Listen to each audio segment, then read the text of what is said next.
আসসালামু আলাইকুম। আজকে আমি রসমালাই টাপ কেক রেডি করব, সবার পছন্দের। রসমালাই টাপ কেকের জন্য বাগাট ঘোষ মিষ্টান্ন ভাণ্ডারের রসমালাই নিয়ে নিচ্ছি। এই রসমালাইটা খুবই টেস্টি, যার কারণে সবসময় রসমালাই কেক বানানোর জন্য আমি এই রসমালাইটা ইউজ করি। আপনারা দেখতেই পাচ্ছেন কতটা লোভনীয়। তারপর আমি কিছু কেক গুঁড়ো করে নিয়ে নিব এবং তার উপর সুগার সিরাপ দিয়ে নিব। সুগার সিরাপ দেওয়া হলে এর উপরে হুইপ ক্রিম নিয়ে নিব। আমরা কোনো রকম বাটার ক্রিম ইউজ করি না।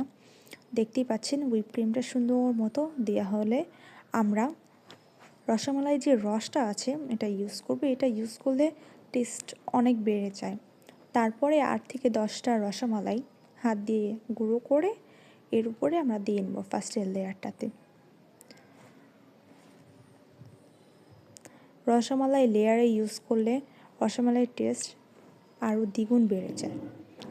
তারপরে দ্বিতীয় লেয়ারে আবার কিছু গুঁড়ো করে রাখা কেক আমরা দিয়ে নিব।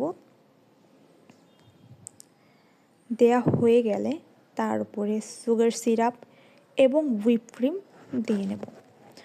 হুইপ ক্রিম দেওয়া হলে তার উপরে আবারও আমরা রসমালাই যে রসটা আছে ওটা দিব। আমি খুব বেশি পরিমাণেই দিচ্ছি, কারণ এটা দিলে রসমালাইয়ের ফ্লেভারের যে টাপ কেকটা আছে এটার একদম টেস্ট দ্বিগুণ হয়ে যায়। এরপরে আমি কিছু আস্ত রসমালাই দিয়ে নিব। তার উপরে কিছু বাদাম কুচি নিয়ে নিব। বাদামটা আমি সবসময় ইউজ করি রসমালাই টাপ কেকে, দেখতেই পাচ্ছেন। তারপরে একটু কালার দিব। এখন আপনারা বলেন দেখতে কতটা লোভনীয় লাগছে, খেতে অবশ্যই এর থেকে বেশি টেস্টি হবে ইনশাআল্লাহ। আমার ভিডিওটা কেমন লাগলো আপনারা জানাবেন অবশ্যই।